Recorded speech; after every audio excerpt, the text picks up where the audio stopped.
O ayan guys, para sa mga healthy living dyan or nagda-diet, may tuturo ko sa inyo. Favorite ko to guys. Let's go.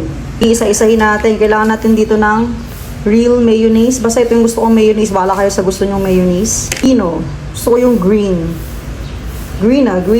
Century tuna flakes in oil. Century tuna baka naman. Sibuyas dahil makasibuyas ako guys. Asin. Powdered na paminta. And bago ko makalimutan yung ating sriracha sauce. Ayan, jufran po yung gamit ko. Pero dito, pwede naman na kayong tumira ng century tuna na yung spicy.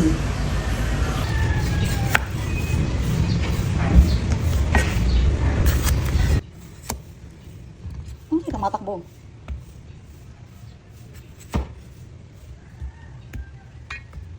Tinanggalan ko lang ng bruises. Ayan. Bruises! Tingin niyo yan sa gitna. Yarn. Tanggalin niyo yung buto.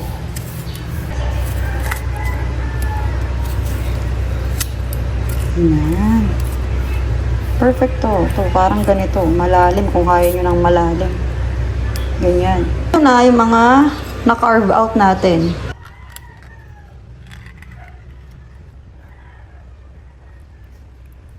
Ganyan gagawin yung technique para nape-press down nyo sila. Ganyan. O, diba? Press down. Well drained.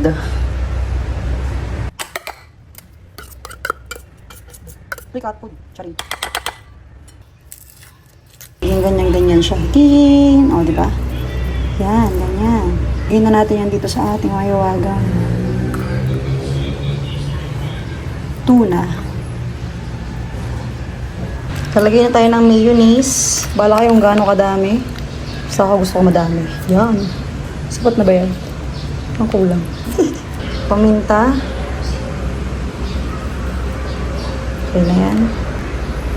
Asin. Sriracha.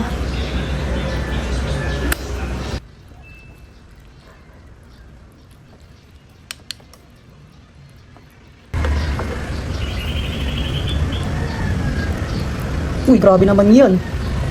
Uy, grabe naman talaga yan. Yun oh. Wow. Ano natin yan sa ating plate. Okay, tsaka muna.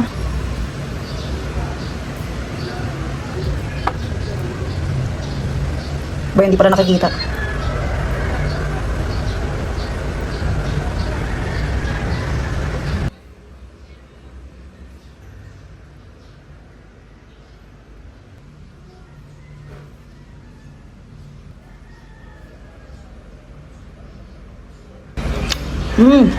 Sarap.